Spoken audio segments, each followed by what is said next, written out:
You are listening to Insights from the Conference Board. Hello, my name is Sanja Haas, and it's a pleasure to welcome you to this edition of Insights, a series which helps talent executives address challenges and stay informed about current issues across the entire spectrum of human capital. This series is brought to you by the Conference Board. In each episode, I sit down with a new C-suite executive, and together we have a conversation around what helped them transition into their current role, tips for navigating this complex, demanding career landscape of today, and, for example, what they consider to be the key ingredients for success in their role. Today, I will be sitting down with Guergana Andreeva, CHRO at JTI, to discuss her professional journey, which we hope will help our listeners gain better insights into what is needed or not to have a fulfilling business and HR career journey. A warm welcome, Guergana. Hello. Hello. Hello. So let me start by asking you actually, what business are you in? And, can you share one insight about your company which is not common knowledge? Thank you, Sanja, for the opportunity. And it is my pleasure to be with you today. I'm working for JT International, Japan Tobacco International, and our line of business is tobacco and reduced risk product. It's a wonderful company. We are one of the top players, and we have products like Winston and Camel. And to answer your question as to something that is not that known about the company, we are 30% owned by the Japanese Ministry of Finance. Oh, wow. Which makes it very interesting because it's not just an international company, but has some Japanese flavor to it. And flavor in the right sense, I guess, also tobacco flavor. Wonderful, Guergana. Wow, thank you for sharing that piece of information with us. Well, today it's really about you. And as I said, to help our listeners get more insight into what it means to be a CHRO. So tell us a bit about that. What is it like to be a CHRO? It is, I think it is a wonderful position to be in. And my belief is that this is probably one of the best roles one can aspire to in a corporation. It is a position in which you can help others be better at what they do. Of course, you have a full responsibility of leading a team and leading a function and leading it to the place where not only you and your function, but also the rest of the functions in the organization can be at their best. So it is a wonderful and very fulfilling feeling and responsibility to be in charge of the human resources or people in culture, as we call it in JTI function. Mm-hmm.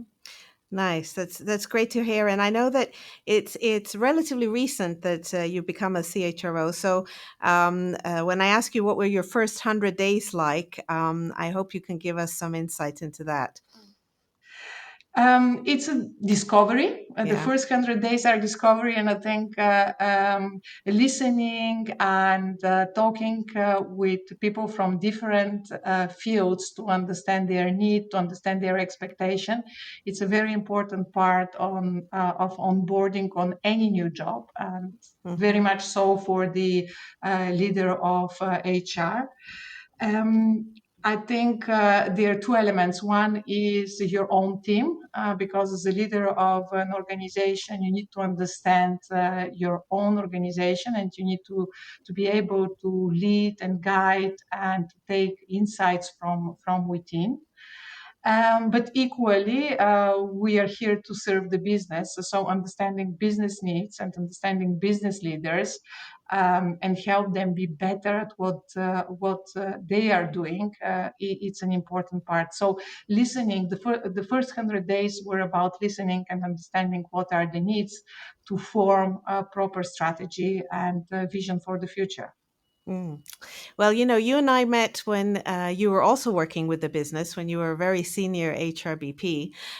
So I was wondering, when you then became CHRO, what were the one or two things that dramatically changed from your previous role? The first realization I had, and the biggest wow probably, was this understanding that in the previous roles, I was a business partner servicing a department, marketing and sales, region, any function, finance. And the efforts were towards satisfying the clients, which were outside of the HR or people and culture community. Um, Getting into the new role, it became very evident that the most important thing now was to serve my own organization and to really be 100% also available, understand, enable, take barriers out for my colleagues to be at best in their work. So it's really this sense of being the leader for your own function, giving the necessary tools, and also removing barriers that could be there for your team to be at their best. Very insightful. Thanks. Uh, I'm sort of thinking maybe we go back down a bit of down memory lane, and we've talked about your first 100 days and what dramatically changed. But if I can take you a bit further in the past, when you started your professional journey, what were some of the key formative milestones that you can share with our listeners? As a young professional, you start full of energy, and I think you know very little, but you're very curious to know more. And I think you have a courage to do things that probably you don't have at the later stage of your career. Um, I think the first big milestone in my career was the move from my country to a different country. So I started in Bulgaria, but then soon after I was offered a wonderful opportunity to lead our Romanian organization, which was at the beginning of its formation. Um, and the courage to take a job which was clearly much bigger than the experience I had at the time in a different country um, was a huge accelerator in my learning and in my career. That's in the early stage. And then the next big step was the move to headquarters. I think anyone who works in a big corporation will relate to that. It's good to have a field experience, market experience, factory experience, but it is also very important to understand the dynamics of a headquarter Mm, to yes. have a full picture.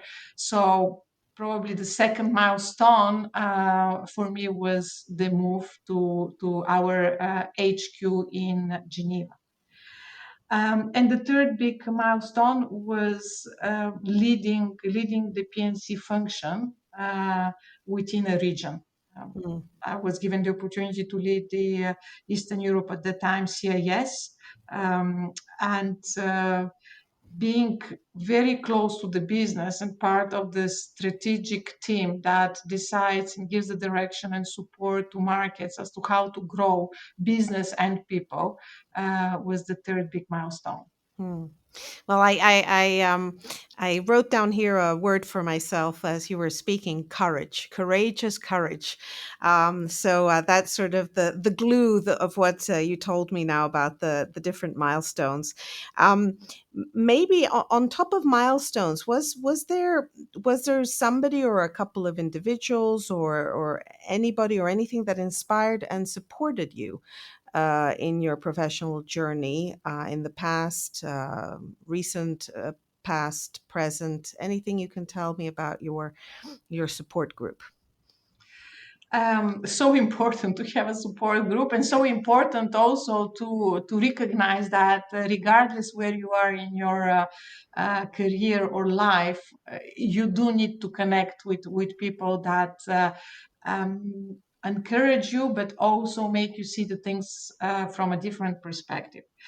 Now, the first support group that I would think about is my family.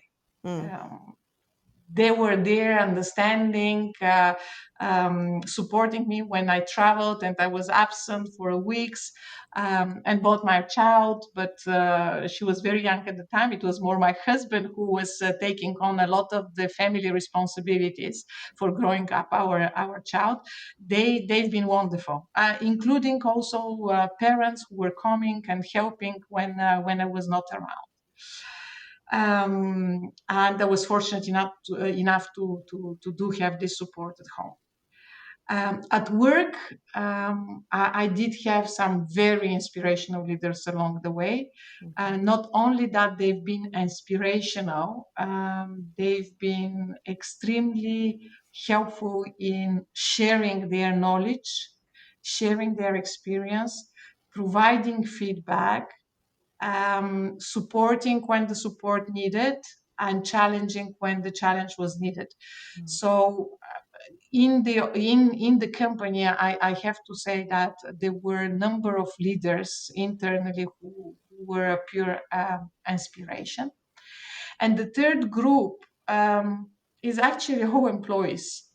um, some people work on the basis of they need their own space, and they take energy by being alone. Some people take energy by being surrounded, being in groups of people. And I'm definitely the second type of person.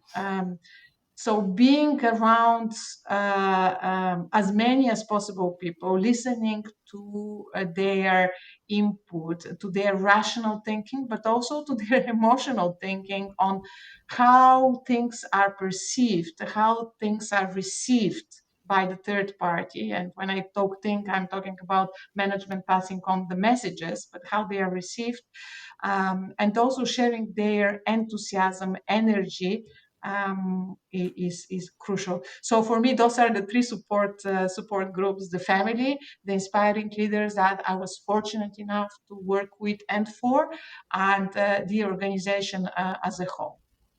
That's wonderful. And I did say to our listeners that we would learn more about the ingredients of success. I think you've already mentioned, in terms of your support group and, yourself, your courage, your journey throughout your different assignments. Is there anything else before we move? Because then I want to move about looking ahead a bit, but anything else you want to share as you reflect back on, what got you to where you are today? I think passion. Hmm. Passion is probably an important element, and passion for a common success, passion for being part of a story, passion for being part of a team, passion for being part of the organization. Um, I think that's very important.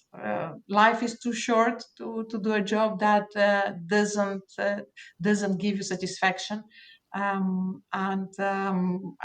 Again, I was lucky enough to be in a situation where every day I had the reason to go back to the office, and actually not only reason, but to want to go to the office with desire and with the energy for the new day. Well, we've been looking a lot at employee experience in the Human Capital Center. So I think you just gave me one or two sentences on what the passionate employee experience is all about. So thank you for sharing that. And thank you for sharing with us about your journey. I thought that maybe now we could look a bit at and use the time that we have together here in the studio to hear a bit from you. How do you envisage the future of the function? What are some of the strengths and opportunities you see for the human capital and HR function? Uh, I think we are going through a big transformation as a function, and we have been over the past decades.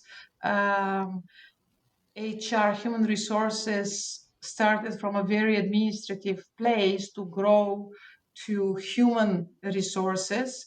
And even though symbolic, I think is very telling, you see more and more organization changing from human resources to people and culture. or people function.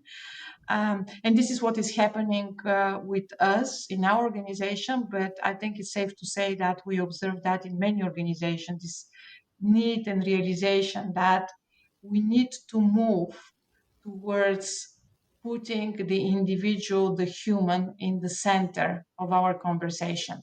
Yeah. And I think for years the business was very focused on we have professional life and we have a private life. And over the years, we came to the realization that actually human is a holistic thing, and it's very difficult to understand fully and to have a person that is fully themselves, be at best, be the best version of themselves, Mm. unless we recognize that there is also a personal side to it. So the way I see our function evolving is really recognizing the human as individual, and recognizing that by by by having a environment in which individual can be at their best, we're going to get the best from the business. And they definitely don't want to give the wrong perception, like it's all about just people. No, it is about people, because that brings a result. Yeah. We are still working for the organization, and we still want to be successful as a business and organization. We want to bring value, but I think we can bring much greater value today by looking at human, as a holistic human, than by trying to look at it just as a tool for delivering results. Mm. And this is where I think the whole movement is going, and I'm definitely supportive and a great believer of that. We can't form the individual around our processes. We need to form our processes around the individual. Mm. So then the individual can bring a great contribution, much bigger contribution, or at least the best to its potential. Yeah. No, it's music to my ears, Guergana.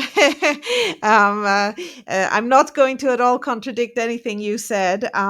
What I might add as a additional question to what you just said is then looking at some of your younger talent coming up the HR pipeline, because of course, the young HR talent is also the employee. It's also that human that we're redesigning, and it is your full team. It's maybe not your direct reports, but it is your whole organization. What advice would you give to this young talent coming up the pipeline? Do you have some do's or don'ts for our listeners out there that are looking to seeking inspiration for the future career? Um, Probably I will repeat one thing, which is whatever you do, make sure that you're passionate about it. Yeah. And when you're passionate about it, make sure that you do your best. Um, if you want to achieve something, you need to be focused on this something. I'm a great believer that any challenge can be overcome if you give enough attention, if you acknowledge that this is important, and then you put focus on it, you work toward great things happen. And so passion would be one thing, and making sure that you do something that gives you a satisfaction and gets the best out of you. Um, Learning and knowledge and building skills. I think it's very important to do that at young age, because more you know, uh, more you learn at early stage, that would be a very great accelerator for later on in your career. It's very difficult to catch up on the technical knowledge when you are advanced in your career. And the third one is back to courage. Yeah. Courage to take new assignments, Yeah. courage to explore the world, courage to explore geographically and functionally the world. Take other departments, go to other departments, go to different countries, go to be part of different management experience, different management style. So this notion about passion, knowledge, curiosity, and courage to do new things and experience new things I think all of those are good accelerators and a very good foundation for enabling yourself to be in the best possible situation when the next promotion opportunity comes. Yes, yes. Wonderful. Thanks, Guergana. And yes, it's really a lot, of course, it's about the individual themselves. It's about moving out of that comfort zone, sometimes into the stretch zone, not into the risk zone, but into the stretch zone. And having that, as you said, curiosity, passion, need and hunger for knowledge. And at the end of the day, it's the courage. So yeah, very, very, very clear tips for our young listeners out there. And one final question before I come with a final question, which is the big one. But for our more senior professionals out there, um, any thoughts on what organizations can do, must do to help HR leaders transition into more senior executive roles? Anything that organizations can focus more on? I think people and culture is so privileged. Mm, Um, it actually, I think I'm privileged and to have the opportunity to work in that role. And I think as a function, we are so privileged because we can make a great impact. And I think for us as a senior leader, the first thing is the realization that we can and we should drive change, and that we can and we should have impact. mm, I, sometimes you can see this desire of okay, I'm a support function, and I think this is really something that gets me upset when yeah. people think of PNC as a support function. And of course you can position yourself as a support function. At the end of the day, that is a choice um, of the function of the individual who leads the function. But boy, what a missed opportunity. What a missed opportunity to position ourselves as a support function.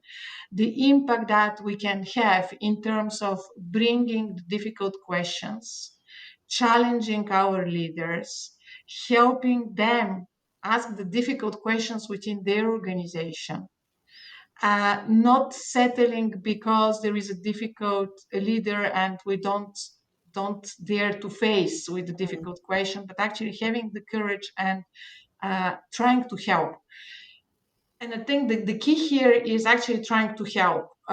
When we come from a function which pure objective and the only agenda item is to serve the people and the organization and to help everyone to perform better at their job, because we all need this, yeah, regardless where you are in the career and in the status of the organization. You need a good sparring partners, and I think PMC can and should play the role of this sparring partner, where you go and you ask uncomfortable question. And mm. if we do that, I think we won't be seen as a support function, No. but we will be seen as the first place to go to for Hmm. the business leaders. And I think that would be my inspiration for all of us as a PNC professionals, to be this one reference place where our senior leaders come to consult when they are not sure and that they don't know actually how to handle a problem. Yeah. Well, it's a lovely link to my final question because it is a very future focused question, but it is a favorite question of mine. And it's about, do you think we'll see more CEOs in the future coming from the HR pipeline? You know, classically today, they come from very often from the finance function or for the marketing function. But, you know, we have a certain expertise in people organization, as you said, listening, bringing value, understanding the business. So do you see more CEOs coming from the HR pipeline? I definitely would hope so. Yeah, yes. I definitely hope so. But I almost want to say that some people are not coming purely from the PNC. I think it's what we see, and what is great is that there is so much cross fertilization between the function. So having people with extended experience is important. I don't know if we should aspire to have CEOs that are pure HR professional, traditional, but I think it will be great if we see more CEO who have had in their career part of it playing as a key human resources Yes. in a human resources role, that they've experienced this role. Yeah. And at the end of the day, a great leader, who is a great leader? It's someone that can lead people. And the Yes. leadership and understanding human human needs, understanding human dynamics. It's basically what makes a great leader, and those are specific qualities that every HR professional must have. Yes. Well, I look forward to meeting you or having another podcast, let's say in about 5 years' time. And then we can take a look at, how much of that foresight has materialized. But very, very insightful. Thank you so much, Guergana. This was really interesting and very insightful. I certainly learned a lot today, and I hoped it helped our audience as they think more about their own current and future career journeys. Thank you, Guergana. Thank you very much, Sanja, for the opportunities, and thank you to all listeners. Thank you. And thank you, yes, to our audience who tuned in for this podcast. And if you enjoyed this episode, please remember to subscribe to our Insights podcast series or explore the entire catalog of podcast programming from the Conference Board by visiting our website.